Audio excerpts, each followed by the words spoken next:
Bora lá então, gente, ó, presta atenção aí. Eita, nós. Bom, hoje nós temos aí como primeira parte da nossa aula de hoje,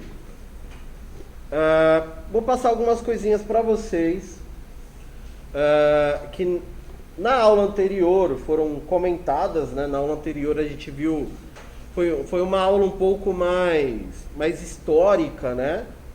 Do que propriamente entendendo sobre os componentes. Então hoje a gente já vai trabalhar com os componentes, tá? Então tá passando aí na sala, passem, olhem com muito detalhe algumas peças que estão dentro do tema da aula de hoje. Então, primeira parte da aula, a gente vai trabalhar aí com o sistema binário, vou explicar para vocês sobre essa linguagem, que é a linguagem utilizada aí pelo computador, pela máquina. Explicar dois termos aí utilizados na informática, na computação, na tecnologia, que está relacionado à arquitetura, né? O que seria isso? Arquitetura aberta, arquitetura fechada. E componentes básicos aí para o funcionamento da máquina, tá? Bom, nós temos, deixa eu até achar aqui o nome do carinha. Nós vimos lá, que lá em 1847, né? Tava todo mundo vivo já nessa época, né? Um cara chamado Buller, né? George Buller, ele criou uma teoria, né? Tudo começa assim, né? Tipo, a maçã cai na cabeça, cria-se uma teoria, né? Ele criou uma teoria da seguinte forma: é possível eu pegar um texto, pegar uma imagem e converter ele de forma binária, de forma representada por zeros e uns? Foi o que ele, né, sabe, foi o que ele soltou no ar, assim. É possível, né? Eu consigo fazer isso? Então, foi que criou-se aí uma unidade de medida, tá? Porque isso é uma unidade, ela existe. Ela pode ser calculada, que é o sistema binário. Então, a gente consegue converter números em binário, a gente consegue converter letras em binário. Então, tudo que envolve a era digital, ela é computada no sistema binário, tá? Como que funciona o sistema binário? O computador, ele funciona através de eletricidade, né? Os dispositivos eletrônicos funcionam através de energia elétrica. Essa energia elétrica, quando ela passa pelos componentes, pelas placas, pelos transistores, eles são convertidos em pulsos, né? E essa corrente, né, esse pulso, a gente pode representar aqui como uma lâmpada, que na hora que está passando corrente elétrica, essa lâmpada, ela representa o número 1. E quando não passa corrente elétrica, essa lâmpada, ela é representada pelo número 0. Então, é como se fosse uma porta. Você abre a porta, entra ou sai pessoas. Você fecha a porta, não entra e não sai ninguém, tá? O sistema binário, ele é composto com isso. Eu não vou ficar fazendo vocês fazer contas, fazer cálculos, que esse não é o objetivo da matéria do módulo, né? Quando a gente for ver programação, aí a gente pode se aprofundar mais aí com isso, tá? Então, os números, ou o conjunto de números, dentro de uma sequência, eu consigo representar uma letra, né? Consigo representar um texto. E aí existe uma tabela, tá? Assim como no nosso dia a dia existe lá as unidades de medidas de centímetros, metros, quilômetros, unidade de medida monetária, né, que no caso a gente usa o real, né, ou o dólar. Tudo que compõe o computador, a gente também trabalha com esse tipo de unidade de medida, tá? Esse aqui que está na tabela, tá? Então, tudo começa com o bit, tá? O que é o bit? O bit ele pode ser o 0 ou ele pode ser o número 1, tá? Então é importante lembrar que o bit ele pode ser o número 0 ou o número 1. Quando a gente tem um conjunto de 8 bits, né? Eu tenho 8 0, eu tenho 8 1, ou mesclado, né? Eu falo que eu tenho lá 1 byte. Deixa eu pegar aqui o marca-texto. Eu falo que eu tenho aqui o byte, tá vendo? Então, um byte ele é um conjunto de 8 bits. O que é o bit? Ele pode ser o 0 ou pode ser o número 1. E aí, quando você tem 1024 bytes, né? A gente fala que a gente tem 1 kilobyte. Então, toda vez que a gente chegar numa base binária de 1024, a gente arredonda para 1. A gente arredonda para 1, mas a gente sobe, a gente eleva uma casa de medida. Então, quais são as unidades de medidas mais comuns no nosso dia a dia? Megabyte, gigabyte e terabyte. Tá? É o que a gente encontra. Ah, vai montar um computador. Ah, me dá um HD aí de 1 tera. Né? Me dá... então, um SSD, um pendrive de 1 tera, 2 teras, 3 teras. Então, isso daqui ele é fisicamente palpável para a gente hoje em dia. As demais unidades de medidas, peta, zeta, ESA, zeta e iota, elas existem, mas elas não estão ainda acessíveis para nós, meros mortais, assim, né, consumidores. Porque essas unidades de medidas, eles são para megacomputadores, né, mega servidores, computadores realmente monstruosos, né, chamado aí, conhecido pelo termo supercomputadores. Então, tipo, uma IBM da vida, né, uma Intel da vida, uma Microsoft da vida, né, eles acabam tendo esses computadores para poder ajudar a fazer cálculos, dimensionamento de peças e assim por diante, tá? Então, isso daqui é importante por quê? Porque existe uma evolução, tá? Existe uma evolução em tudo. Há algum tempo atrás, a gente utilizava tudo, velocidade de internet, desempenho de máquina, computador, era tudo mega. Ah, quanto que você tem de memória no computador? Ah, eu tenho 2 mega. Tá? Hoje 2 mega não é nada. Tá?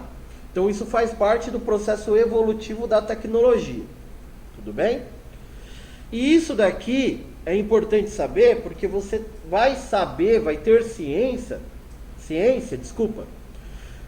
de até quanto cabe de informação em algum dispositivo. Então, às vezes, seu computador está lento, está travando. Deve ser porque a gente, logicamente, já atrela aqui a capacidade dele. Tá? Então, nós temos essa tabelinha aqui de unidades de medidas. Essas unidades de medidas, ela possui a unidade real, tá? E a unidade de medida que ela não é real, tá? Ela é utilizada um termo técnico chamado qubit, né? Olha o termo técnico. Bom dia. Qubit, tá? É o termo técnico utilizado. O termo real sempre a base é 1024. sempre com essa base 1024, tá?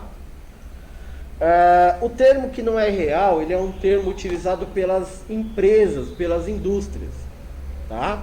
Então, é homologado, é autorizado eles fazerem e utilizarem. Que é o que? Eles utilizarem a base 1000, não a base 1024. Então, quando você comprar, por exemplo, um pendrive, tá? Ou um HD, ou algo do gênero, uma memória, você vai ter lá, memória de 8 GB, pendrive de 8 GB. Quando você colocar lá no computador para poder fazer a leitura, você vai ver que ele nunca vai dar aquele número que está lá na embalagem. Ele sempre vai dar uma fração a menos. Certo? Ele sempre vai dar aí uma fração a menos. Sempre vai ser um pouquinho menos. Então, se for lá um pendrive de 1 GB, né? Seria 1024, ele vai dar lá 1999, tá? Ele sempre vai ser menor, tá bom? Então é importante a gente saber disso daí. E com base nisso, não se utiliza tanto hoje em dia, por causa do pendrive, do cartão de memória. Mas alguns anos atrás se usava CD, se usava DVD, né? O pessoal andava com aqueles cases, né, de CD, de programa, para mexer no computador, e hoje já não precisa mais. Então é uma evolução aí. Para fazer um complemento aí sobre esse conteúdo da aula, eu vou falar sobre a arquitetura. O que vem a ser, né, a arquitetura? A arquitetura ele está relacionado ao projeto da peça, tá? Ao projeto da peça aí. Eu passei aí, vocês estão com algumas na mão aí, vão passando aí para todo mundo ver, tá, gente? Ao projeto da peça. Existem dois termos que a gente utiliza. A arquitetura aberta,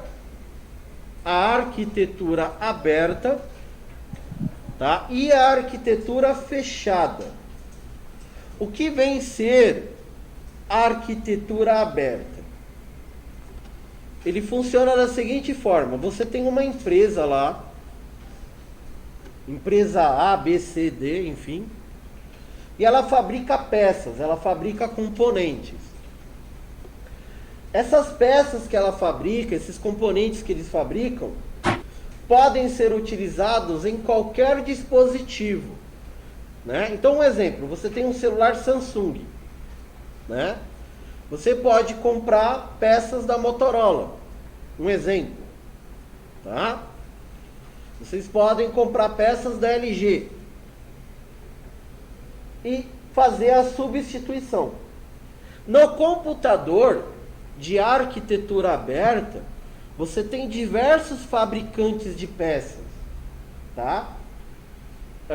E aí, o seu computador, ele sendo montado de forma aberta, você não fica amarrado a um único fabricante, a um único fornecedor.